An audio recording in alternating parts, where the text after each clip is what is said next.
Welcome. I'm Curt Hyland, and I'm going to walk you through brewconfusion.com, a new and exciting business that I feel you'll all find very rewarding here in a minute. So here's my elevator pitch. So imagine IKEA, if you've been to IKEA, without a path that you have to walk through. IKEA is kind of overwhelming. There's furniture everywhere. There's on your left, on your right, in front of you, behind you, there's just furniture everywhere, and it can be very confusing. So imagine that as the craft brew landscape in the Pacific Northwest right now. Every other block, there's a new craft brewery opening, and they have all kinds of exciting new brews to taste and try. And if you're a brew enthusiast, the whole thing can be very overwhelming. So brew enthusiasts are overwhelmed by the amount and the number of brewery choices out there. The current websites that provide information for craft brews, they don't provide all the information and tools the consumer needs. Brew Confusion will be that website. We'll have several tools to help navigate the brewery and brew choices at all these different breweries in the Pacific Northwest. It's a one-stop website. A lot of these other competitors, and you'll see, and I'll talk this in a minute, but they provide some tools, they provide some information, but they don't provide all the tools and all the information that Brew Confusion will. Brew Confusion is truly a one-stop website for the brew enthusiast. And it's also a way to bring together the craft brewers with those consumers and those individuals that are consuming the craft brews. It's a elevated collaboration tool for the breweries and brewers. So the company description, really quickly, we're located in Camas, Washington, home of the paper makers. It's a web-based company. Brew Confusion is a web-based company providing the following tools. Brewery and brew trackers, as I mentioned earlier. A brew suggestion tool. This will suggest your next beer or brew option based on your past brew experiences. It will provide tap list from all the local brewery partners, so you can decide and make an educated decision on where you want to go next based on the taps, what they have on tap, and the tap list that we provide. There will be forums for home brewers. Home brewing is taking off and growing as rapidly as the craft brew industry. People are trying to brew their own beer, and a home brew forum will allow people to bounce ideas off, recipes off each other.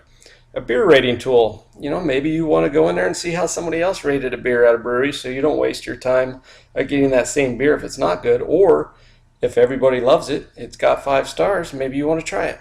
Online merchandise sales. We'll not only offer our own online merchandise, and I'll touch on that later, but we'll be a venue for our craft brewery partners to sell their merchandise online as well. And finally, it's just really a link to all the local breweries in the area, and it's really an information and a tool generating device.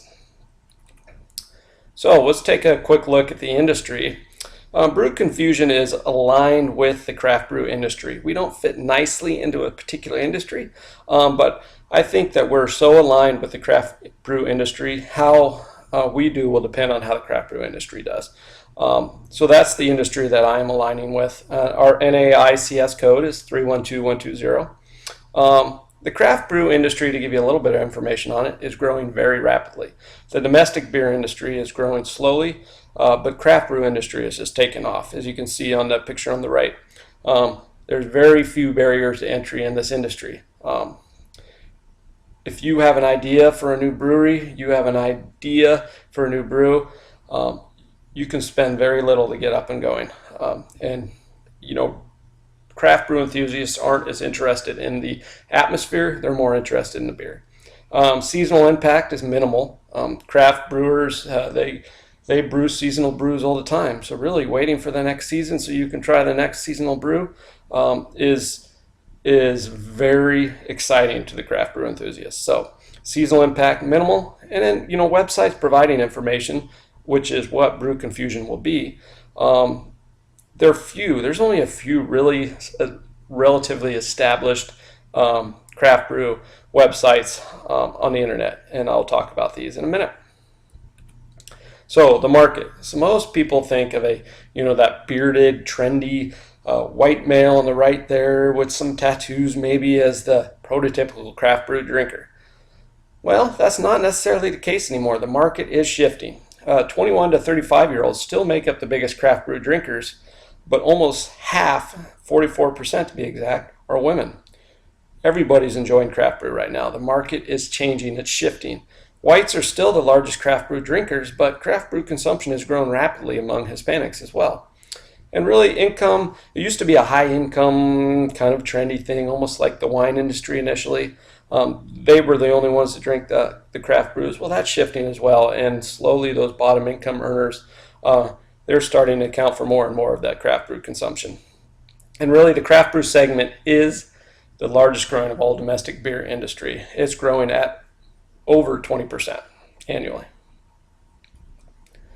So let's take a look at the competition. So obviously, competition is a key item that you have to analyze, and I've spent some time on this, and I wanted to focus primarily on websites providing craft brew information. There are websites for, domestic breweries large domestic breweries have their own websites. Import breweries have their own websites. The craft breweries themselves may or may not have a website. But primarily, my competition would be those that are providing a similar service that I wish to provide. And two of the biggest are beeradvocate.com. You've probably heard of it if you're a craft beer drinker, and ratebeer.com. Both websites are established sites, but the market is still new. The industry is still new, so there's definitely room for growth. And both of these websites provide some of the tools that I would provide, but not all of the tools. So a strategic plan. We must have a strategy to be able to excel as a business. So Brew Confusion wants to differentiate its product based on its utility and our customer service. So we need to provide more value by number of tools and information provided than the competitors. We have to be that one-stop website where they can get the brew consumer, the brew enthusiast can get everything they need. Utility. We must have the functionality that the consumers desire on our website. Like I mentioned, it's got to be the one-stop website, but we need to partner with as many breweries as possible to increase that information base. They need to find value with this tool. And finally, customer service. We want to excel at customer service. We want to listen to our consumer, and we want to respond to our consumer, and we want to respond quickly to the consumer. So we'll have online surveys, we'll have paper surveys, we'll have all kinds of different tools to gather information from consumers to make sure that we're meeting their needs. And all the tools and information we provide will evolve. They'll continue to change, so we respond to consumer needs. Risks, there's always risk, right? In every business there's risk. In every startup there's risks. So after some risk analysis, as I mentioned earlier, the biggest risk I feel is the very few barriers to entry. Lots of people can enter this industry, whether that's the website information providing industry or the craft brew industry itself. There's two established competitors. I won't be the first to market, but Brew Confusion still maintains that early entrance status. Application download fees, that's one of our primary revenue streams. It could possibly turn off the consumer. So this is something we got to be careful of. And then value expectation. We've got to make sure the value that we expect this delivers actually realizes into value provided for the consumer. So risk mitigation, we need to clearly differentiate our product. Sounds simple, but that's how we're going to be able to conquer some of these risks.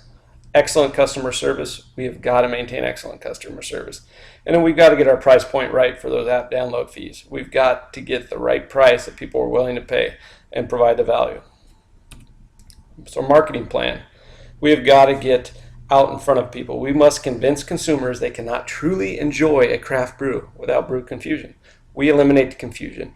We enhance the experience. So one of the first things we've got to get consumers, right? So our initial free application download period, for that first 30 to 90 days, we will offer free app downloads. We want to get that customer base. We've got to keep the customer base, and we've got to grow the customer base. So we're going to grow the customer base through providing, clarity, one beer at a time for those consumers, right? So that's our Brew Confusion slogan, providing clarity one beer at a time. That's the grow of our marketing plan. We're going to have print advertising. We're going to have merchandise sales. We're going to have apparel and paraphernalia with our slogan and the slogan of our partners. Web-based advertising. We're going to have our own advertising on craft brewery websites. That's a way to collaborate with those and become partners. So what's our sales strategy? Well, like I mentioned earlier, we've got our key sell it really is those application downloads and merchandise sales. So the founder and the sales manager will be responsible for the development and execution of the sales strategy.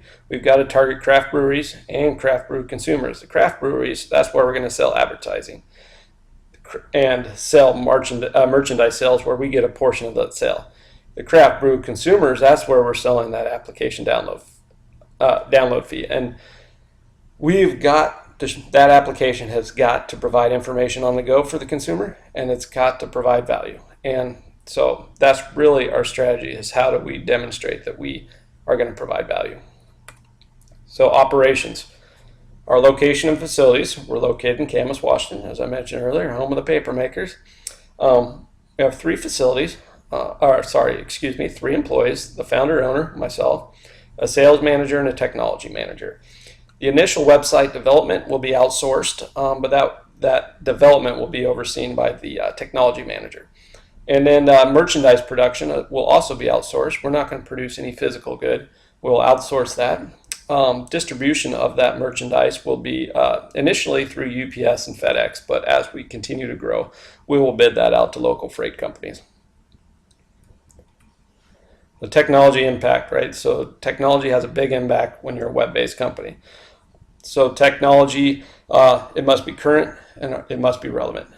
Technology on any web-based tool, desktop, laptop, smartphones, tablets, we have to be able to provide an application that works seamlessly on any venue or electronic device that our consumers use. People want information on the go, and we will provide it. Our website must enable speed. People have to get information quickly. Utility, that value that I talked about, it's got to provide value, and those tools and information I talked earlier will do that. Facilitation, they have to be able to work their way through that website seamlessly. It can't be difficult to find the information. And finally, availability. We can't have our website offline. It's got to continually be available for the consumer. And the technology manager will be responsible for all aspects of technology. So the org structure, as I mentioned before, we're going to have a founder owner, technology manager, and a sales manager. The founder owner really is responsible for overseeing and governance of all aspects of the business, but they're solely responsible for all cost and financial impacts. The technology manager really he's involved with the website development and then website maintenance, which will be ongoing, and then making sure that we stay relevant, which means software and hardware upgrades. And then finally, the sales manager. He's currently, he's responsible for all, he or she will be responsible for all inside and outside sales. Creating those partnerships with the craft brewers, and then really being close and in touch with the consumer. Environmental and social responsibility is something we take seriously. We must be a responsible member of the community. We must leave the environment in the same condition in which we found it, if not better.